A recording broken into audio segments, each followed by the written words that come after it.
कपिल सिब्बल जी कोई कांग्रेस संस्कृति के व्यक्ति नहीं है। कपिल सिब्बल जी बहुत बड़े वकील हैं, इसमें कोई दो राय नहीं। कपिल सिब्बल साहब को बहुत चांस मिला है। सोनिया गांधी जी के आशीर्वाद से, राहुल गांधी के सहयोग से उनको केंद्रीय मंत्रिमंडल में जगह मिली है। वो पार्टी के स्पोक्स पर्सन भी रहे हैं और उनके मुंह से ऐसे अल्फाज निकलना बहुत ही दुर्भाग्यपूर्ण है। मैं समझता हूँ कि ऐसे व्यक्ति से ये अपेक्षा नहीं की जाती है कि जिनको कांग्रेस की एबीसीडी नहीं मालूम है, जिनको एक मंत्री बना अलग बात है, परंतु जो कांग्रेस की संस्कार संस्कृति वो खाली कोई संविधान में जो मूल भावना उसको तो हम सब मानते हैं, आदर करते हैं और करना चाहिए। इनको कपिल सिब्बल जी के दिमाग में ये बातें क्यों आती है, इस प्रकार क्यों वो फ्रस्ट्रेशन में बात करते हैं, मेरी समझ के परे है। नमस्कार जंटे में स्वागत है आपका। मैं हूं योगेंद्र, आप देख रहे हैं खास खबर। खास खबर में हम बात करेंगे खास मुद्दे की। मुद्दा यह है कि क्या गांधी परिवार की छत्र छाया में ही कांग्रेस का भविष्य है या फिर कुछ और भी विचार किया जा सकता है, या फिर ये कहें कि कांग्रेस में एक बगावत तय है। कुछ ऐसे मुद्दे हैं जो शायद आप लोग जानना चाहते होंगे। हम इसे उन विशेषज्ञों के माध्यम से आप तक पहुंचाने की कोशिश करेंगे जो ये कहें कि राजनीतिक और जर्नलिज्म को बहुत लंबे अरसे से देखते आ रहे हैं। हमारे साथ ओम सैनी साहब जुड़े हुए हैं, प्रमोद वशिष्ठ साहब जुड़े हुए हैं, अर्चना शर्मा जी हमारे साथ जुड़ रही हैं। सभी का स्वागत है। ओम जी, आपके पास आना चाहूंगा मैं इसमें लेकिन एक जिक्र ये भी करना चाहूंगा कि कांग्रेस में जब राजीव गांधी जी की हत्या हुई उसके बाद में कांग्रेस की बागडोर किसके हाथ में, तब भी एक बगावत कैसे सुर उठे और काफी कुछ चला। आखिर सोनिया गांधी को लेकर के आए, और सोनिया गांधी की अगर बात करें तो ये कहा जा सकता है कि उनके नेतृत्व में 2 बार यूपीए सरकार, लेकिन आज जिस मोड़ पे कांग्रेस आई हुई है, क्या ये कहा जा सकता है कि गांधी परिवार इसे आगे लेके जाएगी या फिर नेतृत्व में कहीं कमी है, या जो रणनीति बननी चाहिए वो है नहीं बन पा रही है? तो कांग्रेस को अंदर खाने में विचार करना चाहिए, या फिर केवल ये कि अगर राहुल गांधी प्रियंका गांधी रिजाइन के लिए अगर ऑफर देते हैं और कांग्रेस मिलकर के कहे कि नहीं साहब आप ही संभालेंगे कांग्रेस को, इसे कैसे देखा जाए? देखिए, कांग्रेस के इतिहास को अगर आप देखें, जब से कांग्रेस बनी है 1885 से देख लीजिए, उससे लेके अब तक इसमें 4 लोगों का बड़ा दबदबा रहा है। सबसे पहले महात्मा गांधी के जाने के बाद में पंडित नेहरू के बाद में फिर हमने उसके बाद में दूसरे लोग देखे हैं, और बीच बीच में काफी लोग हैं जो कि जिनका ताल्लुक गांधी फैमिली से नहीं, लेकिन वो कांग्रेस के प्रेसिडेंट रहे, उनका प्रभाव रहा। कांग्रेस बहुत अलग किस्म से काम करती रही। तो अभी जो सवाल सामने आ रहा है, मुझे लगता है ये है कि कांग्रेस की अपनी एक लेगेसी है, उस लेगेसी को नहीं त्याग सकते। कांग्रेस के पास में जैसे सेक्रीफाइस करने वाली ये फैमिली दूसरे किसी पार्टी में नहीं है। वामपंथियों को छोड़ दीजिए, बाकी कोई पार्टी नहीं जिसमें इतनी सेक्रीफाइस की होगी किसी ने। सोनिया गांधी के अपने पति की मृत्यु, राहुल गांधी के पिता की मृत्यु, उसके बाद में उनकी दादी और नानी इनकी मृत्यु, ये सारा एक इतिहास है। और उसके बाद में उनका कंट्रीब्यूशन है, उसके बाद में उनकी स्वाकरीयता है, उसमें कहीं कोई ऐतराज की बात नहीं है। ये जो सुर निकलने लगे हैं वर्किंग कमेटी के बीच में से, G23 का जो स्वर आया है, ये कांग्रेस की उस प्रकृति के विरुद्ध है जो कांग्रेस करती रही है। वो वैचारिक लड़ाई एक बार हो चुकी है 1967 की 68 के बीच में, और उसमें जो कुछ पराजय और स्थापित होने का सिलसिला था वो भी साफ हो गया। उसके बाद में कांग्रेस में ऐसी कभी भी ऐसी स्थिति नहीं आई। तो अब जो आ रही है, इसमें लगता यह है कि कांग्रेस को, जो ग्रुप कांग्रेस में गांधी परिवार को सम्मान देना चाहता है, वो साथ में रहेगा और कुछ लोग अलग जाएंगे। अलग जाने वालों के जो इतिहास हैं वो बड़े घातक हैं। उनका किस तरीके से, जैसे कर्नाटक में आपने देखा, जो अपने आप में एक लीडर थे, नाम भूल रहा हूँ मैं उनका, जो मुख्यमंत्री थे और जिन्होंने अपना अलग से सारा सब कुछ कर लिया था, और उसके बाद में पराजित हुए। आज उनका कहीं अता पता ही नहीं है। तो कांग्रेस से बाहर निकलता है और कांग्रेस की बगावत करके तो उसमें सिर्फ ममता बनर्जी ऐसी नजर आती है जिन्होंने अपने आप को स्थापित कर लिया, या करुणाकरण कही है ममता बनर्जी, लेकिन पूरे 22 वर्ष से अपने आप को स्थापित करने में सफल हुई है। अभी जो स्थितियां हैं, मुझे लगता है कि वैचारिक स्वरूप से भारतीय जनता पार्टी को ये लगता है, अब मोदी सरकार को ये लगता है कि अगर ये लोग उखड़ जाएं तो उसके बाद में सारे बिखर जाएंगे। ऐसी स्थिति में इनको किसी तरीके से भी उखाड़ना चाहिए। और इसमें मुझे लगता है कि विजुअल और प्रिंट और सारे जो प्रेशर ग्रुप्स हैं वो सब काम कर रहे हैं, और उसमें सबसे घातक काम जो किया वो सिब्बल ने किया है, जो बयान देकर के जो बात की, जिसको कि हमारे यहाँ जी के मुख्यमंत्री कहते हैं कि रगड़ाई यूं इसलिए ऐसा बोलते हैं।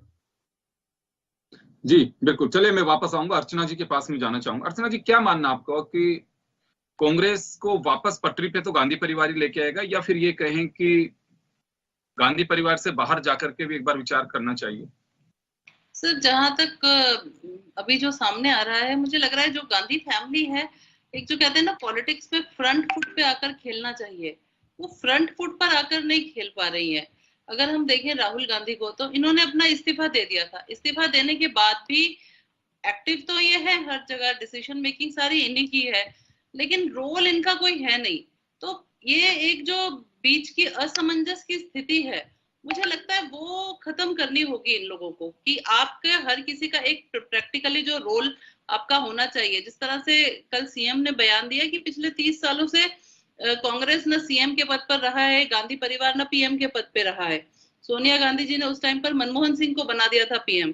तो उसके बाद से इनकी जो पूरा इन्वॉल्वमेंट है वो एक बैकिंग से तो पूरा अच्छे से खेल रहे हैं, लेकिन जिस तरह से आगे आकर इन लोगों को डिसीजन मेकिंग करना चाहिए, उसमें आज प्रियंका गांधी को भी देखें तो उनको सिर्फ एक उत्तर प्रदेश की सीट से उनको डिसीजन मेकिंग वहां से वो कर रही थी। तो मुझे लगता है एक है ना, इन लोगों को अपने आपस में ही कोर टीम बनानी पड़ेगी, जिसमें आगे ये दिखे कि गांधी परिवार सारे के सारे डिसीजन मेकिंग में फ्रंट फुट पे खेल रहा है। आज के टाइम पर हम देखें, कभी कोई ये बोलते हैं हम इस्तीफा, बीच में खबर आई थी कि गांधी परिवार इस्तीफा देने की पेशकश कर रहा है। ये एक कह रहे हैं ना, एक पूरा साइन एंड सिंबल हो गया है कि इलेक्शन में होता है, डिफीट होती है, फिर बोलते हैं गांधी परिवार इस्तीफा दे देंगे, लेकिन फिर कुछ लोग होते हैं बोलते हैं नहीं आप इस्तीफा मत दीजिए। तो ये एक, मुझे लगता है इस चेन को ना तोड़ना पड़ेगा। अगर उनको खेलना है तो बिल्कुल डिसीजन मेकिंग पूरी की पूरी अच्छे से लेकर उसको आप सामने आए, पब्लिक के सामने अपनी हार एक्सेप्ट करें और बोले yes we are ready again to fight the war. और उसके बाद दूसरा, अगर नहीं लड़ना है तो आपको एक नया फेस को सामने लेकर आए कि हमारी तरफ से ये वाला बंदा है, ये लीड करेगा, इनका इस तरह का ये रहा है, कंट्रीब्यूशन रहा है पार्टी का, और उसको फिर अपनी तरफ से पूरा हैंडओवर कर दिया जाए। ये जो बीच की स्थिति है ना, ये पार्टी के लिए बहुत घातक हो रही है। यहाँ से ये पिक्चर क्लियर करनी पड़ेगी इनको। बिल्कुल, क्योंकि आप डिसीजन भी कर रहे हो और आप पर्दे के पीछे से कर रहे हो, लेकिन फ्रंट फुट पे खेलना होगा, क्योंकि वो सेहरा तो किसी के हार का हो चाहे जीत का, वो आपको एक फेस तो बनना ही पड़ेगा। अभी केवल बस एक औपचारिक रूप से आप बने हुए हैं, मुझे लगता है कि उससे असमंजस की स्थिति आपको एक बार दूर करनी पड़ेगी। प्रमोद वशिष्ठ साहब के पास में जाना चाहूंगा। प्रमोद जी, क्या लगता है आपको कि ये असमंजस की स्थिति है जिससे बाहर निकलना पड़ेगा कांग्रेस को, या फिर इस असमंजस की स्थिति को दूर करने के लिए चेहरा कोई और हो? देखो, मैं आपको बताऊं कि अभी तक 94 बार अध्यक्ष के चुनाव कांग्रेस के हुए हैं। 1885 जो है ओम दादा भाई नौरोजी और दिलसा वाचा जी ने जो कांग्रेस का गठन किया, उसके बाद 94 बार अध्यक्ष बने, जिनमें 29-30 में जवाहरलाल नेहरू रहे, 36-37 में रहे, तो 51 में जब नेहरू जी के पास एक बार फिर आजादी के बाद आई, तो 37 से ज्यादा बार अध्यक्ष चुने गए। लेकिन अब ये देखा गया, अब ये विरोध का ये जो उठा है सुर, कारण गांधी परिवार, लेकिन हकीकत में तो गांधी परिवार के 5 सदस्य अध्यक्ष बने हैं अब तक। अब तो इतने और अध्यक्ष भी जो रहे हैं 50-60 से ज्यादा, वो तो गांधी परिवार के नहीं थे। लेकिन 24 साल से 98 के बाद लगातार सोनिया गांधी 24 साल से हैं, और 10 साल उन्होंने सत्ता में भी कांग्रेस को रखा, ये भी अभी सभी जानते हैं। लेकिन तो विरोध के सुर उठने के जो रीजन है, तो असमंजस की स्थिति सुभाष को लेकर ज्यादा हो रही है कि कार्यकर्ताओं की या लीडरों की, एक जो बड़े नेता हैं उनके राहुल गांधी के आने के बाद 2 खेमेबंदी हो गई। तो हर कोई अपने राजनीतिक भविष्य को बचाने का प्रयास कर रहा है। अभी आपने देखा होगा कपिल सिब्बल जी का या मनीष तिवारी जी तो बहुत जबरदस्त बोले, आज ट्वीट भी किया उन्होंने कि मुझे अफसोस हो रहा है कि चन्नी ने मुझे न्योता नहीं दिया मुख्यमंत्री शपथ में और भगवंत मान ने मुझे दिया। इस तरह की बातें बहुत निकल के आ रही हैं। और जो 23 हुआ, वहां भी राज्य, कई नेताओं की तो राज्य में सत्ता लेने की बात है, उनके राज्य में सत्ता खिसक रही है हाथों से, उनका वजूद गायब हो रहा है, उनका किसी में पुत्र मोह आ रहा है कि मेरे अब बच्चों को क्या होगा, उनकी तो पॉलिटिकल फैमिलियां हैं। तो ये एक बड़ा बहुत अंदर मंथन कार्यकर्ता से पहले बड़े नेताओं में भी होना एक जरूरी होगा। तो मैं आपको ये बताऊं कि अब हम ये बात करें, मान लो राहुल गांधी के पास पावर नहीं है, तो उन्होंने पंजाब में चन्नी को कैसे मन से घोषित कर दिया कि हैसियत से कि भाई चन्नी होंगे। पावर तो उनके पास ही है ना। तो वो तो सोनिया जी तो एक तरह से उनके साथ कि भाई एक पीछे से हाथ है उनका, और पूरी तरह से उनके साथ पूरा काम तो राहुल गांधी कर रहे हैं। प्रियंका गांधी जी भी राहुल गांधी के बिना काम नहीं करती, आप ये देखो। तो जब अगर ऐसी बात हो रही है और अगर बदल दिया चेहरा, तो जो छड़ी गांधी परिवार के पास है वो किसी दूसरे लीडर कांग्रेस के पास नहीं दिख रही, फिर कांग्रेस और ज्यादा बिखर जाएगी। तो वो छड़ी लगाम है वो तो गांधी परिवार को ही रखनी पड़ेगी। और ये जो ये बात कर रहे हैं गांधी परिवार कारण हार गए, कैसे हार गए? आप पुराना इतिहास देखो, अब तक का देखो, 24 में 10 में वो सत्ता में रही है पूरा। अब थोड़ा जो नहीं है कि उसका हो रहा है ना स्ट्रेटेजी, बिगड़ हट गया गांधी परिवार। अब ये कि मैं टीवी पे सुन रहा था, संजय जाजिर बड़े लीडर थे, तो वो बोल रहे थे कि चेहरा कमलनाथ जी हैं, चेहरा अशोक गहलोत जी हैं, और अगर मान लो आप यूथ में लाओ तो सचिन पायलट को ले आओ। अब मैं आपको दावे के साथ कह रहा हूँ, जिससे गहलोत जी ने भी सिब्बल को भी बोल दिया सीधा कि भाई आपको एबीसीडी नहीं पता कांग्रेस की। अब जब सिब्बल जी को ये बोल दिया गहलोत जी ने, तो वो क्या उनका पीछा छोड़ेंगे सर? तो ये गुटबंदी, खेवेबंदी, गुलाम नबी आजाद की पनपाई हुई है। उन्होंने जो शुरुआत करा जीते इसका, वो खत्म नहीं हुआ है। मनीष तिवारी भी वही सुर में बोल रहे हैं, कपिल सिब्बल भी वही सुर में। हरियाणा से भी कुछ ऐसी खबरें आ रही हैं कि केजरीवाल से संपर्क हो रहे हैं पंजाब में आप आम आदमी आने के बाद। तो छड़ी गांधी परिवार को मेरा तो ये मानना है उनको अपने पास रखनी पड़ेगी, भले ही आप चेहरा जी रखनी पड़ेगी उससे कोई। लेकिन आपको नहीं लगता प्रमोद जी कोई टैग बदलना पड़ेगा कांग्रेस को? क्योंकि प्रियंका गांधी को एक फेस मान के चल रहे थे, ये हम भी मान के चलते थे कि उत्तर प्रदेश में प्रियंका गांधी के जाने के बाद में बिखराव रुका है, तो वहां पे वोटिंग परसेंटेज जिस तरह से चला गया एकदम डाउन, तो उसको लेकर के लग रहा है कि कुछ विचार करना चाहिए कांग्रेस को, या फिर ये कहें कि रणनीतिक चूक भी है और उसके अलावा भी माहौल ही ऐसा ही है कि अभी लोगों को मोदी के अलावा कुछ दिखता ही नहीं है। देखो कारण क्या है कि ये अभी आपको सैनी जी बोले कि मोदी है ना का डरता है कांग्रेस में, तो सिर्फ गांधी परिवार से उसको भय, और बीजेपी वालों को भय कि गांधी परिवार ही हमारा खात्मा कर सकता है। अब डिसीजन ऐसे ले लेते हैं कि प्रदेश अध्यक्षों के इस्तीफे सोनिया जी ने ले लिए, अब एक मुद्दा नहीं चूक रहे। अब यूपी में जबरदस्त आवाज उठ गई कि जब प्रदेश आपने उनके इस्तीफे ले लिए तो प्रियंका जी तो एक ही सीट लेके आई है, इनका इस्तीफा क्यों नहीं लिया? तो ये जो चीज है ना, बड़ी स्ट्रेटेजी और बड़े जो भी निर्णय डिसीजन लेने हैं बहुत ही तरीके से हिसाब से लेने पड़ेंगे। ये आपकी बात सही है, रणनीति में तो बहुत ज्यादा बदलाव लाना पड़ेगा, कार्यकर्ताओं से मिलना पड़ेगा और छड़ी अपने पास ही रखनी पड़ेगी, लगाम अपने पास रखनी पड़ेगी। गांधी परिवार को दूसरे को देने की जरूरत नहीं है। बस थोड़ी रणनीति में बदलाव हो जाएगा ना, तो निश्चित रूप से आप नवंबर दिसंबर में ही परिवर्तन के आसार देख सकते हैं। वो ये डर ही तो था जो अगले दिन ही गुजरात पहुंच गए मोदी जी रोड शो करने, गुजरात की चिंता सताने लगी। अगर डर नहीं होता तो क्यों जाते, सोचते ना। ये कांग्रेस का इनका डर ही था। गहलोत जी ने पिछली बार जो गुजरात में काम किया, पूरे चर्चा नहीं थी क्या उसकी? उन्होंने इनके पसीने नहीं ला दिए थे, भले ही प्रदर्शन कैसा रहा हो, एक बार तो पसीने ला दिए थे। तो अगर इस तरह का ग्राउंड वर्क हो जाए सर, तो कोई कांग्रेस को बदलने की जरूरत नहीं है, चेहरा बदलने की जरूरत नहीं है, अपनी रणनीति में बदलाव की जरूरत है। मेरा मानना तो ये है। बिल्कुल। तो चले फिलहाल ये बात निकल करके आ रही है कि रणनीति बदलना ज्यादा जरूरी है चेहरे से। अगर चेहरा बदल देंगे और चेहरे ने भी अगर वही हवा निकाल दी तो क्या होगा? कांग्रेस को रणनीति पे विचार करना चाहिए कि सामने आगे भी फेस तो आपको 2024 में नरेंद्र मोदी को ही करना है। अगर नरेंद्र मोदी को आपको फेस करना है तो आप ऐसा क्या प्लेटफॉर्म, आप कबड्डी खेलने के लिए जा रहे हैं, सामने की टीम है, आपको मालूम है कि कौन डिफेंडर है, कौन इसके अंदर आपको पकड़ने वाला है, कौन ज्यादा ताकत वाला है, तो आप उसी तरह से रणनीति बनाइए। आप उनके मुकाबले के लिए खिलाड़ी वैसे ही तैयार करिए आपकी टीम के अंदर। तो मुझे लगता है कि कांग्रेस उस दिशा में अब आगे बढ़ना चाहिए। और एक बात ये भी निकल के आती है कि जब भी सीडब्ल्यूसी की बैठक होती है तो औपचारिकता हो जाती है, एक लाइन का प्रस्ताव होता है, आला कमान के निर्देशानुसार या जो कहेंगे उनमें भरोसा है। ओम जी, ये भी एक लगता है कि चर्चा का विषय बना रहता है परिवारवाद। देखिए, ऐसा कोई राजनीतिक दल नहीं है जिसमें परिवारवाद नहीं हो, लेकिन गांधी परिवार के परिवारवाद की डेफिनेशन अलग तरीके से कर दी।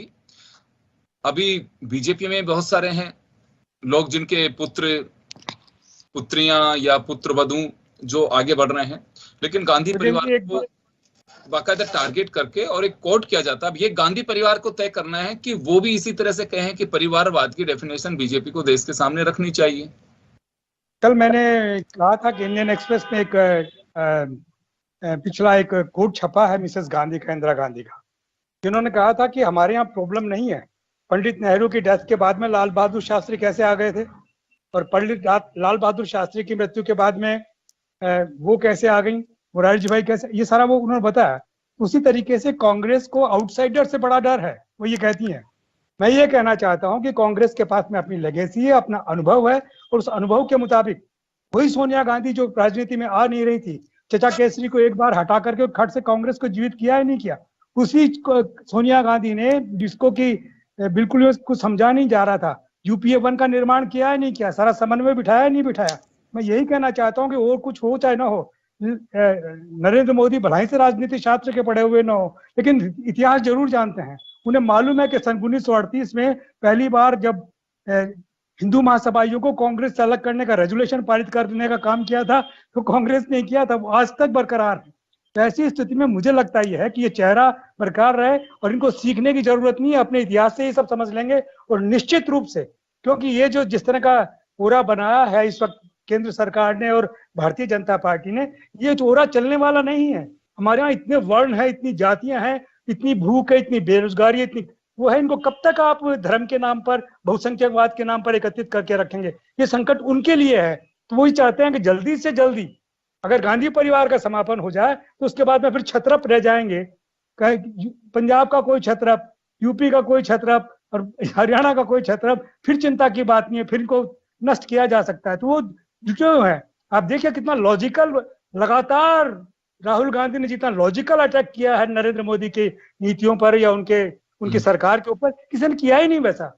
लेकिन हम नहीं सोच रहे हैं, हम नहीं देख रहे हैं, हम उसको ला नहीं पा रहे उस तरीके सामने। और उसका कारण हम ये भी जानते हैं कि 750 के करीब चैनल्स हैं, उनका क्या हाल है, अब बहुत कम रह गए। और जो अखबार लिखे हुए हैं उनका क्या हाल है। ये सारी चीजें हैं जिनका मुकाबला करने के लिए इनको तैयार होना पड़ेगा। ये टेक्नोलॉजी अडॉप्ट करनी पड़ेगी जो भारतीय जनता पार्टी ने अपने दम पे पैदा की है, वो कांग्रेस को करनी पड़ेगी। उस टेक्नोलॉजी के बगैर कुछ नहीं हो सकता। तो आपका कहना है कि मीडिया मैनेजमेंट भी है इनका और बहुत स्ट्रांग है, बहुत स्ट्रांग। कांग्रेस के चाहे खिलाफत की बात आए या फिर सत्ता पक्ष की बातों को ऊंचाइयों तक ले जाने की बात हो, ये मीडिया मैनेजमेंट भी एक कारण है जिसकी वजह से कांग्रेस पिछड़ रही है। अर्चना जी के पास में जाना चाहूंगा। योगेन जी, आपकी और हमारी ये चर्चा जो है, ये लोग वापस भेजते हैं हमारे पास में, उसका रिस्पॉन्स मिलता है। इसका मतलब है कि लोगों को सच सुनने का मौका ही नहीं मिलता। जहां से सच प्राप्त करते हैं तत्काल उसका रिटर्न भेजते हैं। तो इसलिए मैं समझता हूं कि ये मैनेजमेंट भी इनको सुधारना चाहिए, अन्यथा ये ले डूबेंगे इस तरीके से ना, ऐसा कहा जा सकता है। लेकिन निश्चित रूप से पारखी हैं, वो लोग समझते हैं। अर्चना जी के पास में जाना चाहूंगा। क्या लगता है मैम आपको कि मीडिया मैनेजमेंट या फिर कहें कि इनकी social media management, troll factory जिसका कई बार जिक्र करती है कांग्रेस, ये तमाम जो चीजें हैं कांग्रेस सिर्फ इस वजह से पिछड़ रही है या फिर कहेंगे कांग्रेस की खुद की रणनीति में भी कई खामियां हैं जिन्हें दुरुस्त करना चाहिए? ओवरऑल स्ट्रेटेजिकली इन लोगों को स्ट्रांग होना पड़ेगा। आज हम सिंपल सी बात करें, आज हम राजस्थान की बात करें, तो मुझे ये बताइए कि कितना स्ट्रांग है पार्टी ग्रास रूट लेवल पर। कितने टाइम तक यहाँ पे कितने जिला जो स्टेट डिस्ट्रिक्ट प्रेसिडेंट्स थे वो ही मिसिंग थे। ग्रास रूट यहाँ की कोर टीम ही नहीं थी। एक मंदा यानी 1 मैन आर्मी था यहाँ पे डोटासरा जी की जो चल रही थी। कितना खींचातानी के बाद में यहाँ पर अपॉइंटमेंट्स हो रहे हैं, ये सबने देखा है। तो आज आपके 1.5 साल बाद चुनाव है, क्या आपको लगता है यहाँ पर पार्टी रेडी है इलेक्शन के लिए? सबसे बड़ा मुद्दा, कितने लोग यहाँ पर ग्रास रूट पे जाकर एक जाने बूथ मैनेजमेंट स्ट्रॉन्ग कर रहे हैं। ट्विटर पे खेलने से मुझे नहीं लगता है आप इलेक्शन जीत सकते हैं। आज ट्विटर पे कितने लोग हैं? मुश्किल से 2.5 से 3 करोड़। भारत की कितनी 140 करोड़ हम मान सकते हैं आबादी हो रही है अनऑफिशियली। लेकिन आज आप अगर ट्विटर पे ही आप बॉलिंग कर रहे हैं तो उसका वो रीच कहाँ तक जाएगी? तो मुझे लगता है पार्टी को अंदरूनी, यानी यहाँ की कांग्रेस वर्कर्स से आप बात करो तो वो बताएंगे जिस तरह से ये जो आपसी फूट है ना, ये इतनी स्ट्रांग हो चुकी है कि एक लीडर दूसरे लीडर पे ट्रस्ट नहीं कर रहा है। आज असेंबली में देख लीजिए जो हो रहा है, खुद के मिनिस्टर्स पर क्वेश्चन मार्क कर रहे हैं, लगा रहे हैं। तो इस तरह की रणनीति से तो मुझे नहीं लगता है 1.5 साल बाद पार्टी के जीतने के आसार लग रहे हैं। पार्टी को एक पूरा मंथन, वही जो गहलोत जी बोलते हैं मंथन करेंगे तो अमृत निकलेगा, यहाँ पर भी वो मंथन करने की बहुत स्ट्रांग जरूरत है। उसमें भी मंथन अगर करने बैठे हैं, ऑब्जर्वर को आ रहा है, उसमें एक लाइन का प्रस्ताव पास कर दिया जाए कि आला कमान पे फैसला छोड़ा जाता है। मुझे लगता है कि वो चर्चा होनी चाहिए, हर पहलू पे चर्चा होनी चाहिए। ठीक है, आपका इंटरनल मामला है, आप उसको किसी मीडिया के पास में आप लेके जाते हैं, लेके जाते हैं, मोबाइल फोन से आप बाहर रखवाइए। लेकिन मुझे लगता है कहीं चर्चाओं में भी ईमानदारी का अभाव है, चर्चा हो नहीं पाती है। ये ठीक है, आपके यहाँ एक कल्चर है कि एक लाइन का प्रस्ताव पास करके आप भेज दीजिए। मैंने कई बार विधायकों से सुनता हूँ, विधायक दल की बैठक हुई, एक लाइन का प्रस्ताव आया कि आला कमान में सबका भरोसा, फिर वो कहते हैं कि ये लाइन तो वैसे ही बता देते, हमारे को आवश्यकता क्या थी बुलाने की। तो ये कल्चर भी छोड़ना पड़ेगा, मुझे लगता है ऐसा। बिल्कुल बिल्कुल सही कह रहे हैं आप। एक जो कहते हैं ब्रेनस्टॉर्मिंग डिस्कशन, वो ब्रेनस्टॉर्मिंग डिस्कशन हो कहाँ रहा है? यानी वो एक आपने सारी की सारी चीजें एक जाने पर छोड़ दी तो उससे तो हल नहीं निकलेगा समस्याओं का। अब आज हम तो मैं बोल रही हूँ नेशनल तक जाने ही नहीं चाहिए, हमको तो सिर्फ राजस्थान का ही किस्सा देख लेना चाहिए। बहुत सारे ऐसे ज्वलंत मुद्दे हैं जिन पर डिस्कशन होना बहुत जरूरी है, लेकिन वो नहीं हो पा रहा है। और दूसरा एक ये भी लगता है कि कई बार ऐसा सुनने में आया कि ज्योतिरादित्य सिंधिया हो चाहे जितिन प्रसाद हो, जो लोग चले गए, अब जिनको जाना है वो जाएगा, देखिए। लेकिन यहाँ बात यह निकल करके आती है कि राहुल गांधी उन्हें ठीक से हैंडल नहीं कर पाए। कैसा लगता है, या फिर वो मानसिक रूप से पहले से ही तैयार थे कि हमें तो जाना ही है? थोड़ा सा तो मुझे लगता है कोशिश करनी चाहिए। अगर थोड़ी सी कोशिश हो तो मुझे ये इतने सीनियर, इतने यंग लीडर्स जिसको बोलते हैं, इनकी यानी विजन था। आज अगर जितिन प्रसन्ना की बात करें तो वहां पर उन्होंने ब्राह्मण लॉबी को यूपी में काफी स्ट्रॉन्ग किया है, तो वो कांग्रेस क्यों नहीं उनको यूज कर पाई, यानी ये भी एक बड़ा प्रश्न है। आज हम यहाँ पर भी बात करें, क्या हम सचिन पायलट के उसको पूरा यूज कर पा रहे हैं? हम उसकी जो पॉपुलैरिटी है आज उन्होंने सारी जगह पर, यानी कांग्रेस ने उनको सारी स्टेट्स में तो घुमा दिया, लेकिन जनता के सामने एक प्रश्न तो था, इनको मिला क्या हुआ है? ये एक सिंपल एमएलए का पद लेकर घूम रहे हैं। तो देखो जनता आज के टाइम पर बहुत जागरूक है और उनको पता है कि पार्टी किस नेता को क्या पोजीशन दे रही है। तो ये चीज भी अंदर से यानी वो सेल्फ इंट्रोस्पेक्शन पार्टी को करना होगा, क्योंकि पब्लिक तो डेफिनेटली वो क्वेश्चन रेज करती है और वो उसके अकॉर्डिंग ही वोट करती है। बिल्कुल। तो कांग्रेस को सबसे बड़ी बात यह है कि अपनी रणनीति में कहीं तब्दीली करनी होगी, बदलाव करना होगा, जो जरूरी है। मैं प्रमोद जी के पास जाना चाहूंगा एक बार। प्रमोद जी, बात यही निकल करके आ रही है, देखिए चाहे फेस राहुल गांधी रहे, क्योंकि ये रिस्क कांग्रेस को उठाना है कि वो राहुल गांधी के नेतृत्व में, लेकिन खुल करके, जैसे आपने कहा कि आपको खेलना है तो खुल करके खेलिए, आप किसी को ढाल मत बनाइए, और डिसीजन भी आप ही कर रहे हैं, तो वो भूमिका नहीं होनी चाहिए। आपको अगर डिसीजन करना है तो आप फ्रंट लाइन पे भी आइए और कहिए कि फिर जैसे अशोक गहलोत ने कहा कि राहुल गांधी को आगे आना चाहिए।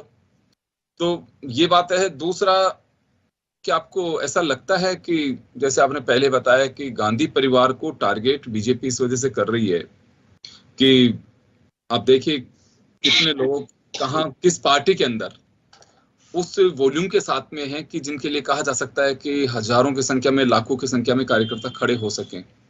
तो एक बड़ा कारण है कि बीजेपी की एक स्ट्रेटेजी है कि कांग्रेस से ज्यादा केवल गांधी परिवार को टारगेट करिए। देखो मैं आपको बताऊंगी, एक तो कहने से आपने अभी मीडिया मैनेजमेंट की बात करी, पंजाब का सोनी टीवी पे लाफ्टर का शो करता है, क्या नाम, उसने मना कर दिया उसको प्रमोट करने का 10 कश्मीर फाइल को। तो देखो इनकी स्ट्रेटेजी, नरेंद्र मोदी प्रधानमंत्री 10 कश्मीर फाइल का प्रमोशन कर रहे हैं, उन्होंने अपने उस सारे कास्टों को बुला के कश्मीर फाइल देखिए। अब ये क्या है, ये क्या है? ये प्रमोशन करना, अब बीजेपी को फायदा दिलाने के लिए कश्मीर फाइल, वही देखो, पिक्चर देखो। दूसरा, जो गांधी परिवार थोड़े दिन के लिए राहुल गांधी अध्यक्ष बने थे, जब बीच में साल के लिए, तो वो डिसीजन जो ले, वो डिसीजन पे ठहरो तो सही। उन्होंने एक बात कही थी कि जो मंत्री किसी भी स्टेट का, किसी भी जिले कहीं जाएगा तो कार्यालयों में जरूर जाएगा कांग्रेस के, आज तो आप 90% कार्यालयों में तो धूल जमी हुई है। अध्यक्ष जी की फोटो पे ही धूल झाड़ने की जरूरत है। कोई कार्यालय में मंत्री नेता कोई जाता ही नहीं। कार्यकर्ता घरों में कार्यालय खुले हुए हैं। जितना बड़ा नेता उसका उतना ही बड़ा घर, उतना ही उसका घर पे कार्यालय चलता है। एक एक शहर में 10-10 जगह कार्यालय कांग्रेस के चलते हैं।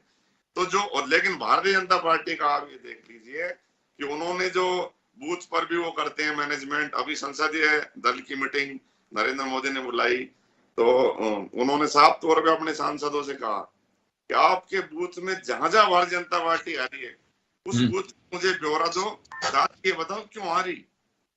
प्रमोद जी एक बड़ी खबर ये भी है कि G23 के नेताओं की गुलाम नबी आजाद के घर पे बैठक, इस बैठक के भी कई मायने होंगे। G23 के तो जो देखो काफी समय से वो चिल्ल को करते हैं। गांधी परिवार के सामने जाके कभी माफी मांग लेते हैं, कभी क्या बोल देते हैं, कभी क्या। मुझे तो ये G23 संदिग्ध लग रहा है पूरा। इनमें खुद में ही नहीं है। ये अपनी वजूद को बचाने का प्रयास है। आप ये देखो सोनिया जी के सामने जाके गुलाम नबी जी की क्या बकरी क्यों मर जाते हैं, वहां क्यों नहीं बोलते, थोड़ा सा बोल के। कपिल सिब्बल नहीं मैं तो ये मेरा कहने का मतलब ये नहीं था। मनीष तिवारी को वो बुला ले तो वो देखो। अब जब आपको वो लेना है पूरा एक चिट्ठी लिख के भेजने की हिम्मत तो उनकी हुई, लेकिन उस चिट्ठी के बाद उनने बता दो कोई नया स्टेप अपना लिया हो। तो इनको तो अपने स्टेट्स में अपना वजूद बचाना है। गुलाम नबी जी को पावर दिखा के दोबारा राज्यसभा में आना था, नहीं आ पाए। नहीं, और जो भी दिल्ली का मुख्यमंत्री कपिल सिब्बल जी बनना चाह रहे थे, मनीष तिवारी मेरे को पंजाब का बना दे। बिल्कुल।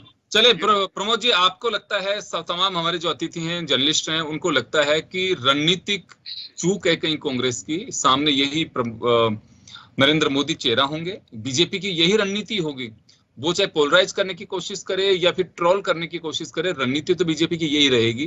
क्योंकि बीजेपी को भी रास आ रही है कि जनहित के मुद्दों से ज्यादा फर्टाइल ये इश्यू लगता है तो आप इसको लीजिए। और अब कांग्रेस को तय करना है कि वो गांधी परिवार के साथ ही आगे बढ़ना चाहेगी या फिर गांधी परिवार की छत्र छाया में कांग्रेस चले और फेस कोई और हो। ये देखने वाली बात होगी। G23 के नेता अपनी तरह से अपनी एक रणनीति तय कर रहे हैं, लेकिन इंतजार करना होगा कि क्या है। लेकिन इतना तय है कि अगर कांग्रेस इसी तरह से चलती रही और कांग्रेस अपनी रणनीतिक चूक को नहीं समझ पाई तो कांग्रेस मुक्त भारत का मतलब ये नहीं है कि आप बिल्कुल सबको बाहर निकाल देंगे यहाँ से। उनका मुल्क है, उनका कहना है कि किसी भी राज्य के अंदर कांग्रेस की गवर्नमेंट नहीं बचेगी। तो कहीं ना कहीं आपको रणनीतिक बदलाव तो करना पड़ेगा, क्योंकि जनता चाहे टेम्परेरी फेज के लिए रूप में ही हो कि पानी का बुलबुला है, कभी भी हट जाएगा, लेकिन अभी तो बुलबुला जो बन रहा है वो लोगों के मनोरंजन का एक कारण बना हुआ है। लोग उसके प्रति अट्रैक्ट हो रहे हैं और वो उसी दिशा में आगे बढ़ रहे हैं। ये कांग्रेस को तय करना है कि अब हमें दिशा क्या करनी है। चलिए, बहुत बहुत शुक्रिया तमाम अतिथियों का। खास खबर में इतना ही, दीजिए इजाजत, नमस्कार।